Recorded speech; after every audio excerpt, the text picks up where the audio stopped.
Tom Brady hasn't committed to playing in 2018. But why are we making a big deal about this? Time for the step back. All right, so people around Tom Brady expect he will play next season, but so far the Pats QB hasn't fully committed to it yet. And this is all coming out of maybe the most absurd report in ESPN history, courtesy of Adam Schefter, who quoted a couple of unnamed sources who believe Tom Brady wants to play and will, but they also acknowledge that he's turning 41 in the summertime and may want to spend more time with his friends and family. So either he's playing or he's not playing. Any fucking asshole can confirm that. Water is wet. Okay, exactly. It's like the Pope is Catholic, the sky is blue. It's Water is wet. This is ridiculous. So the one unnamed source said, quote, "My money would be on him playing football for the foreseeable future, but what goes on away from the football field, I don't know. I don't know." End of quote. Nobody knows. Yeah. I mean, this is just laughable. Again, offseason reporting has revealed some, cracks in the foundation between Brady, Gronkowski, and Bill Belichick. So this obviously adds a little fuel to the fire per se.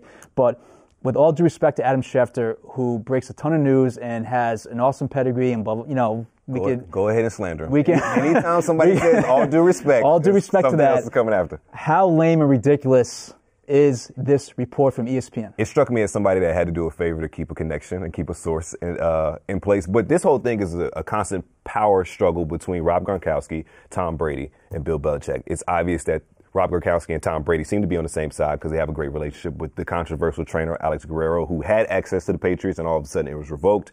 We saw the ESPN report early in the postseason about the dissension between Robert Kraft, Bill Belichick, and Tom Brady. For Gronk not to show up at the off-season program, for Tom Brady not to show up, and then allegedly having some type of passing camp with his receivers.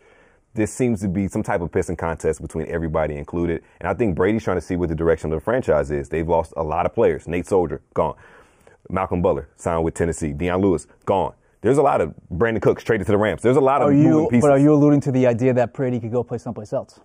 I'm alluding to the fact that Brady is trying to see what direction. Yeah, I might be saying that. You actually see him playing someplace else? No, the chances are like 1%. But there's some type of beef right now. I think you make a good point that the talent level is kind of scary how much they've lost in this offseason. They've lost a lot. And, how they kind of piece it all together is going to remain to be seen because they have a lot of work to do. Yeah. I think for this, for the overreaching story with Tom Brady playing or either not playing in 2018, kind of goes to the idea, like, do players owe teams a heads up of where they're at, or if they're thinking about, Absolutely. not playing. Absolutely. Because the NFL is ruthless with these guys, and you can get cut just like that for seemingly no reason. I think Bill Simmons made a great point on his podcast about the Patriots way has always been, Bill Belichick is very cutthroat. He will cut you for no rhyme or reason just because he feels like you can't play. And ever since the benching occurred of Malcolm Butler in the Super Bowl, there's been some type of tension between the guys in the locker room and what's going on between the coaching staff, the front office, and the players. Even Danny Amendola in a recent interview said that players were questioning, like, why is Malcolm Butler sitting?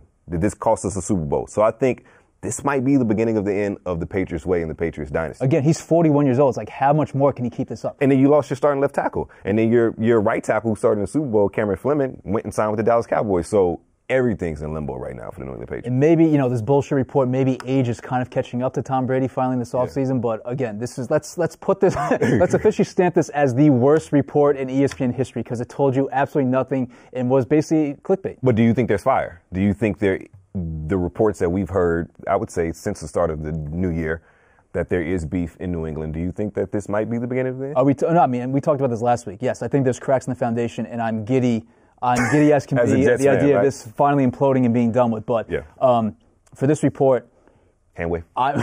Massive hand wave. This is just a case of Schefter got, a source of his to say something. It's Tom Brady. He went to his boss to saying so-and-so said this about Tom Brady. Yeah. I think if you put him with a lie detector test or under a lamp, he would say that I definitely didn't want to really run this because there's not really much to it. But again, it's Tom Brady, it's ESPN, the star power. They're going to run with it no matter what. So that source might have been Tom Brady himself.